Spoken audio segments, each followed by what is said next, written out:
अब जो अगले सूत्र है वो है चादयो असत्य अद्रव्यार्थास चादयो निपाता स्यु। इस सूत्र से निपात संज्ञा होती है। निपात संज्ञा किस सूत्र से होती है? चादयो सत्य। कहा कि अद्रव्यार्थास, अद्रव्यार्थ जो शब्द है उसको निपात संज्ञा होता है। कौन अद्रव्यार्थ? अद्रव्यार्थ जो चादी, अद्रव्यार्थ जो चादी उसको क्या होता है? निपात संज्ञा होती है। तो ये सूत्र कहते हैं अद्रव्यार्थ। क्या कहता है? अद्रव्यार्थ। अद्रव्यार्थ जो चादी उसको उसे निपात संज्ञा होती है। किसे? अद्रव्यार्थ चादी को। अद्रव्यार्थ क्या होता है? जिसमें लिंग, संख्या, कारक न हो वह अद्रव्य है। जिसमें कोई न लिंग हो, न कोई संख्या, न कोई कारक या न कोई वचन। ठीक ना? न लिंग, न संख्या, न कारक, न वचन, वो उसे कहते हैं अद्रव्य। तो जो अद्रव्यार्थ है मतलब लिंग, संख्या, कारक, वचन से भिन्न है, हीन है, ऐसे जो अद्रव्यार्थ, ऐसे जो चादी चौबा का पाठ होता है उसको निपात संज्ञा होती है। समझ गए? अद्रव्यार्थ किसे कहेंगे? जो द्रव्य से हीन है। तो द्रव्य क्या होता है? द्रव्य होता है जिसमें लिंग, संख्या, कारक, वचन होता है। और जिसमें लिंग, संख्या, कारक, वचन नहीं हुआ वो हो गया अद्रव्य, उसको हो गया निपात संज्ञा। ठीक। कहा प्रादयः। अब सूत्र कहा प्रादयः। कहा कि एते पी तथा स्यु। इसका वृत्ति कहता है एते अपि तथा स्यु। एते मतलब प्रादि जो है प्र, प्रा, अप, सम, अनु, अब, निस, निर, दुस, दूर, रि, अन, नि, आदि, अपि, अति, सु, उत, अभि, प्रति, परि, उप, एते प्रादि। ये जो प्रादि है उसको भी निपात संज्ञा होती है। क्योंकि ये भी प्रादि में न कोई लिंग है, न कोई संख्या है, न कोई वचन है, न कोई कारक है, इसलिए इसको भी निपात संज्ञा होती है। मतलब प्रादि को भी निपात संज्ञा होती है। तो निपात संज्ञा दो सूत्र किया। कौन कौन? एक चादयो अद्रव्यार्थवाची, द्रव्य से भिन्न, द्रव्य से रहित। द्रव्य रहित मतलब क्या? द्रव्य किसे कहते हैं? अद्रव्य किसे कहते हैं? जिसमें लिंग, संख्या, कारक, वचन हो वो द्रव्य हुआ। जिसमें लिंग, संख्या, कारक, वचन न हो वो अद्रव्य हुआ। ऐसा जो चादी उसको निपात संज्ञा होती है। ऐसा जो प्रादि जो है प्राप्सम उसको भी निपात संज्ञा होती है। अब सूत्र है एक निपात एका जनान। निपात एकांग जनान। एकोच निपात आंग वर्जा प्रक्रिया स्यात्। इसका वृत्ति है एकोच निपात एका जनान। अब देखिए ये समझ गए होंगे अद्रव्यर्थवाची जो चादी, द्रव्य से भिन्न जो वाची जो चादी है उसे निपात संज्ञा होती है। द्रव्य से भिन्न क्या होता है? तो लिंग, संख्या, कारक जिसमें न हो वो द्रव्य होता है, अद्रव्य होता है। और उस अद्रव्य को निपात संज्ञा होती है जो चादी है। प्रादि जो है प्र, अपसम, अनुभव उसको भी निपात संज्ञा होती है। निपात संज्ञा मतलब जिसमें कोई भी व्याकरण सूत्र का अब अलग से कोई विधान जिसको कह दिया ये निपातन सिद्ध हुआ तो वो निपातन ही मानिए। अब उसमें कोई तर्क कुतर्क करने की जरूरत नहीं है। यही है निपात की। जैसे पाणिनि प्रतिज्ञा अनुनासिक क्या? पाणिनि है, पाणिनि मुनि को जिसको कह दिए हैं जो प्रतिज्ञा अनुनासिक है आज उसी को मानते हैं ना।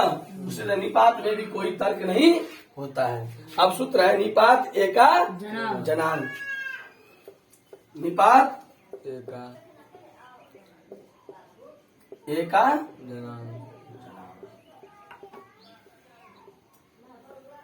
एकोच निपात आंग वर्जा एक अच जो एक अच वाला जो निपात, एक अच वाला जो निपात है उसे प्रगीय संज्ञा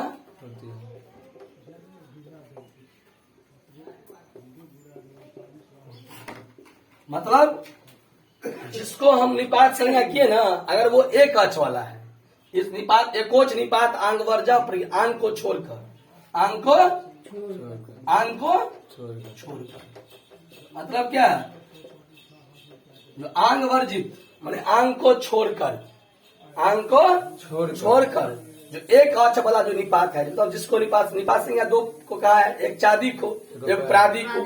चादी जो द्रव्य भिन्न हो, विहीन हो, और अपराधी तो है ये, उसको निपात, उसमें यदि एक अच वाला होगा उसने आंग को छोड़ दिया, क्योंकि परपरा अपसम अनुभव भी आंग आता है, उसको छोड़कर प्रगित संज्ञा हो जाती है। तो अब देखिए ई इंद्र, ई प्लस इंद्र, ई प्लस इंद्र, ये जो है यहाँ लग गया चादयो सत्वे, क्योंकि ये प्रादि में नहीं आता है। चादी में जब ये प्रादि में नहीं हुआ तो दो ही का तो किया है, चादी को अपराधी को।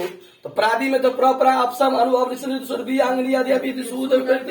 परिउपैते, प्रादिया में तो ई का कोई पाठे नहीं है, तो मतलब ये चादी हुआ, चौबा ई है, तो ये ई हो गया चादी, अव्यर्थवाची चादी हो गया ई, उसको हो गया सूत्र से निपात संज्ञा, तो ई इंद्र रहा।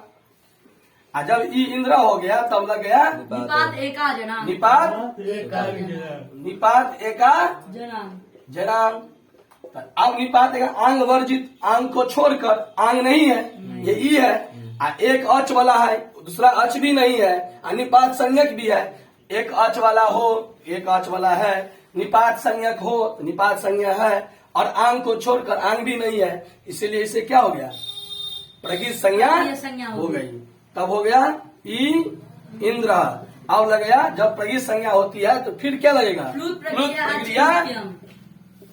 प्रक्रिया अच्छी नित्यम। अब ये प्लुत संज्ञा क्या है कि प्रगित संज्ञा, ये प्रगित संज्ञा है, इसको प्रकृति बदभाव हो गया तो बन गया ई इंद्र, जैसे था वैसे। तो अब देखिए एक अच वाला जो निपात पलट हो गया, चादी अव्यर्थवाची जो चादी, जब भी प्रपरा अपसम में आता नहीं है ई, तो ये चादी मानकर इसको निपात संज्ञा किए।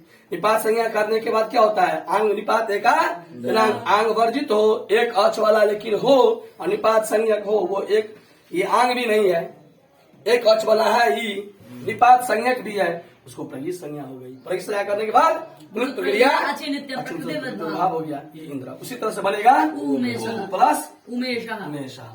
यहाँ भी ऊ का पाठ नहीं, चादी में आता, चादी में नहीं आता है, चादी में हुआ। यहाँ भी चाद सत्व से क्या होगा? ये बना दिया है तो समझ गए होंगे आप लोग, या समझ जाएंगे। अद्रव्यर्थवाची चादी हो गया ऊ, उसको निपात संज्ञा, निपात संज्ञा करने का फल क्या होगा? निपात एका आंग वर्जित, आंग नहीं है ये ऊ है, आंग मतलब आ, एक अच वाला है, उसको हो जाएगा प्रगित संज्ञा। प्रगित संज्ञा करने का फल अच्छी तरह से प्रकृति उद्भाव हो जाएगी, हो गया ऊ उमेश। जैसे ई इंद्र वैसे ही ऊ उमेश। आप कहा कि वाक्य स्मरणयो रंगित, वाक्य स्मरणयो रंगित, मतलब वाक्य स्मरणयो अंगित। वाक्य कहा कि आप जो बोले हैं ना, देखिए अब क्या हुआ, अब यहाँ पे समझना होगा।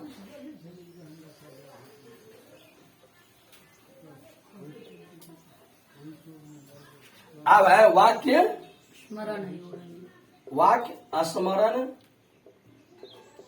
स्मरणयो है ना, ऐसा है ना? वाक्य स्मरणयो रंगित, तो कहा कि स्मरणयो रंगित, वाक्य और स्मरण अर्थ में स्मरणयो अंगित, माने वाक्य और स्मरण के अर्थ।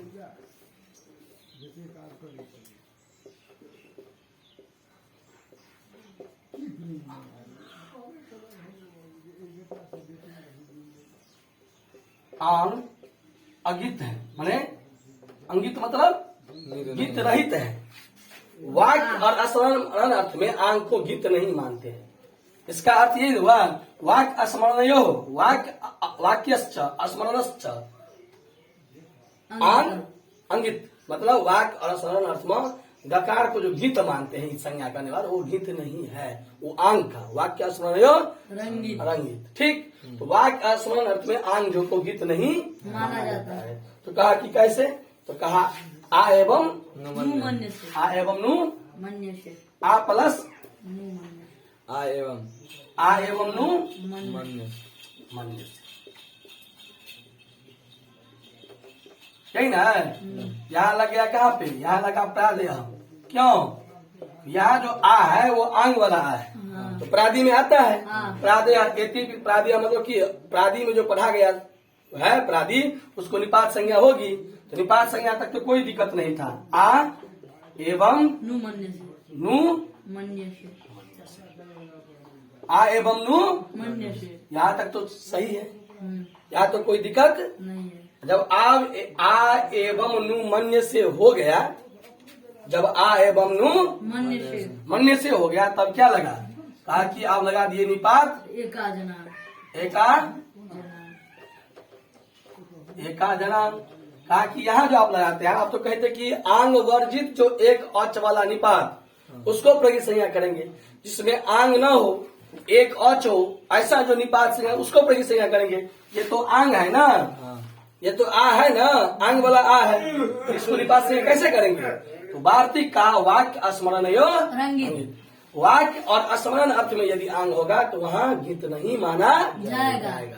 कहा कैसे, कहा कि कोई कह रहा है, जैसे कोई बनारस गया और कहा कि ये वही श्याम है ना, बनारस में किसी कोई ने श्याम को देखा, और जब वो मिथिला आ गया तो कहता है ना लोग, वो वही यही श्याम है ना जो मिथिला बनारस में देखे हैं। तो एक कहता है उसके साथ, हाँ वो वही है। तो पहले क्या किया, एक वाक्य बोला क्या। अब देखो जैसे हम बता रहे हैं, अब जैसे दो मित्र हैं, वो कभी बनारस गया था, दो मित्र हैं जो कभी बनारस गया था, वहां पे एक किसी श्याम नाम के व्यक्ति को देखा, दोनों मिलकर। और कुछ दिनों के बाद वो मिथिला आया, तो कहता है एक मित्र अपने दूसरे मित्र से, क्या तुम उसे देख रहे हो ना, वो वही है ना, क्या यह श्याम ही है। एक निश्चित करता है कि हाँ वो यही श्याम है जिसको मैंने, क्या वही श्याम है जो बनारस में देखा था। दिखाता है हाँ वो वही श्याम है जो मैंने बनारस में है देखा था, ये दूसरा श्याम नहीं हुआ। तो पहले जो वाक्य प्रश्न किया, तो क्या आ एवं नु मन्य से, क्या तुम ऐसे ही मानते हो कि वही श्याम है। ये हो गया वाक्य, ये क्या हो गया वाक्य अर्थ में। इसीलिए इसको हो गया निपात एका जनांग से प्रगित संज्ञा। अब प्रगित संज्ञा करने के बाद प्लुत प्रक्रिया अचित्यम से प्रकृति भाव, तो बन गया आ एवं नु मन्य से। ये हो गया वाक्य अर्थ में। आ है आ एवं किल तत्, आ एवं किल, आ एवं किल तत्, आ एवं किल तत्। ये क्या है, यहाँ भी आ है, प्राध्याय से निपात संज्ञा होगी, निपात एकांग जनांग से प्रगित संज्ञा जब होने लगा, कहा कि यहाँ भी तो आंग है, तो कहा मैं तो पहले कर दिया हूँ, तो वाक्य और स्मरण अर्थ में जो आंग होता है वो गीत नहीं होता है। तो आ एवं नु मन्य से क्या कहें, तो दो मित्र हैं, एक साथ गए थे बनारस, वहाँ एक श्याम नाम का व्यक्ति को देखा, तो वहाँ कुछ दिन के बाद वही श्याम नाम का जो व्यक्ति था वो मिथिला आया। तो मिथिला में आने के बाद उनको कहा, एक मित्र अपने दूसरे मित्र से, क्या वही श्याम है जो हमने बनारस में देखा था। तो कहता है आ एवं किल तत्, हाँ ये निश्चित वही है, हाँ ये किल तत् मतलब किल मतलब निश्चित वही है, ठीक ना। तो ये जो वाक्य हुआ ये स्मरण करके कहा हाँ वही है जिसको मैंने बनारस में देखा था। तो वहाँ भी प्रगित संज्ञा हो, निपात संज्ञा होगी, निपात संज्ञा के बाद प्रादेय निपात संज्ञा हुई, निपात प्रगित संज्ञा हुई, और जाकर भाव हुआ। तो उसी तरह आएवं किल तत्, जिस प्रकार से आएवं नु मन्य से, जिस प्रकार से ई इंद्र, उसी प्रकार से सिर्फ वाक्य का स्मरण अर्थ से सूत्र वार्तिक के नियम से यहाँ पे प्रगित संज्ञा निपात एका जनांग लेकर हुई। अब कहा कि लेकिन यहाँ सिर्फ आंग जो है वो वाक्य और स्मरण अर्थ में ही अंगित होगा, लेकिन अन्यत्र जो है वो गीत ही कहलाएगा। इसद ओषणम ओषणम, इसद उष्णम उष्णम। यहाँ जो आ प्लस उष्णम है, आ प्लस उष्णम, तो यहाँ भी हो जाता। तो कहा यहाँ जो है ना ये वाक्य नहीं है, ये थोड़ा गर्म। तो वाक्य तब होता है ना जब उसमें कोई क्रिया हो, क्रिया तो है नहीं, थोड़ा गर्म मतलब जो वस्तु है कैसा है, थोड़ा गर्म। अब क्या है नहीं है वो तो बात नहीं है, इसीलिए यहाँ पे आ प्लस और उ मिलकर आद गुना से गुण हो गया तो बन गया ओषणम। आर उ मिलकर गुण क्या होता है? ओ, तो बन गया भूषणम। ठीक। अब कल इससे आगे पढ़ेंगे। धन्यवाद।